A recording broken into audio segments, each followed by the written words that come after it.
रात अंधियारी कारी जन्मे जब कृष्ण मुरारी, खुल गई तब बेड़िया सारी जब जन्म लिए बनवारी। ये संसार परमात्मा की अनूठी कृति है और समस्त प्रकृति और मानव इसकी शोभा है।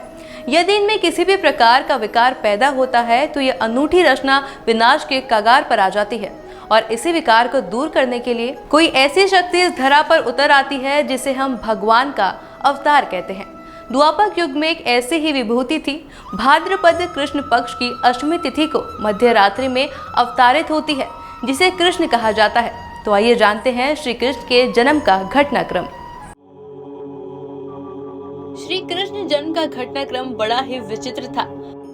पापी कंस ने अपनी बहन देवकी और उनके पति वासुदेव को कारागार में डाल रखा था, क्योंकि कंस को ये पता था कि वासुदेव और देवकी की 8वीं संतान ही उसके काल का कारण बनेगी।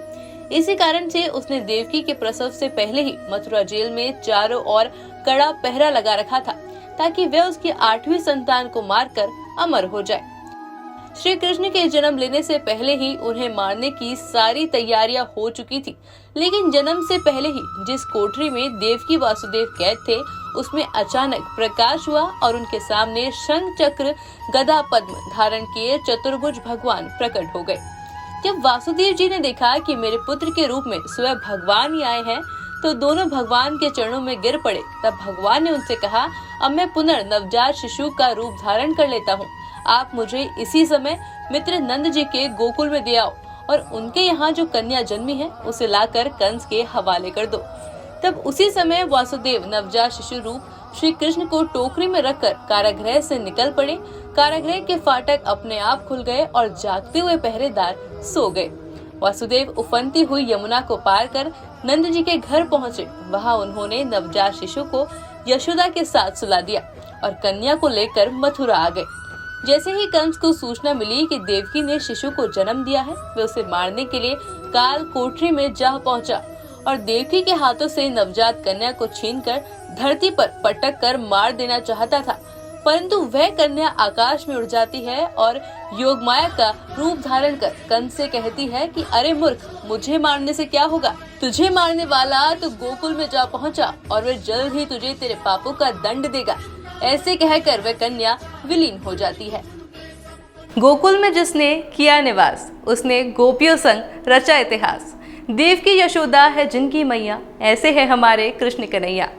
गोकुल में अपने हाथों में माखन लिए, अपने मुंह पर माखन का लेप लगाए, सर पर गोरोचन तिलक धारण किए जब श्री कृष्णा अपनी सौम्य आंखों से घुटनों के बल चलते हैं तो सबका मन प्रफुल्लित हो उठता है। कुछ ऐसे ही है हमारे बाल कृष्ण की लीलाएं। कान्हा बचपन से ही बहुत शरारती थे। उनके सावले होने पर भी हर कोई उन पर मुग्ध था। ऐसा इसलिए था क्योंकि वे हर समय मुस्कुराते रहते थे। वे माखन चुराया करते थे और माखन ही गोपियों की आजीविका थी।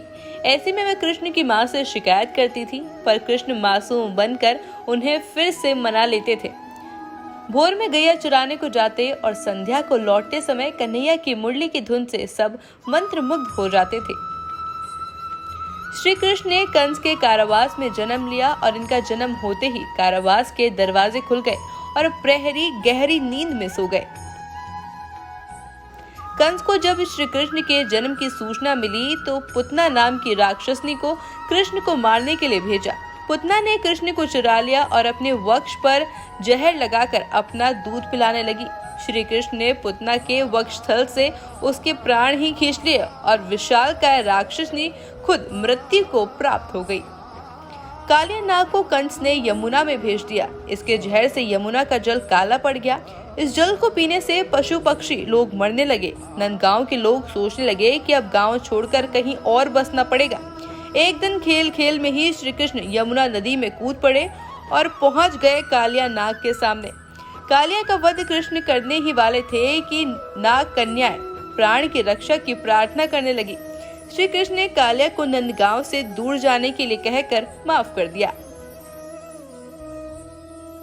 इंद्र द्वारा मूसलाधार बरसात किए जाने पर नंदगांव के पशुओं और लोगों की रक्षा के लिए श्री कृष्ण ने गोवर्धन पर्वत को अपनी छोटी उंगली पर उठा लिया और कई दिनों तक सब कुछ सामान्य चलता रहा। तब इंद्र को माफी मांगने के लिए श्री कृष्ण के सामने आना पड़ा।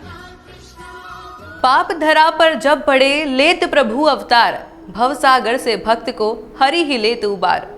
बचपन में भगवान ने कई लीलाएं रची और सभी राक्षसों का वध कर दिया। जब कंस ने श्री कृष्ण को मथुरा में आमंत्रित किया तो वहां पहुंचकर भगवान श्री कृष्ण ने कंस का वध करके प्रजा को उसके अत्याचारों से मुक्ति दिलाई। भगवान कृष्ण को भगवान विष्णु के 8वें अवतार के रूप में और अपने आप में सर्वोच्च भगवान के रूप में पूजा जाता है। बचपन में भगवान ने कई लीलाएं रची और सभी राक्षसों का वध किया। जब कंस ने कृष्ण को मथुरा में आमंत्रित किया तो वे वहां पहुंचकर भगवान श्री कृष्ण ने कंस के पहलवानों को पराजित करके कंस का वध किया। और जैसे ही कृष्ण ने कंस का वध किया तो चारों दिशाओं से श्री कृष्ण के जयकारे गूंज उठे, क्योंकि कंस का वध करना किसी सामान्य व्यक्ति के वश की बात नहीं थी।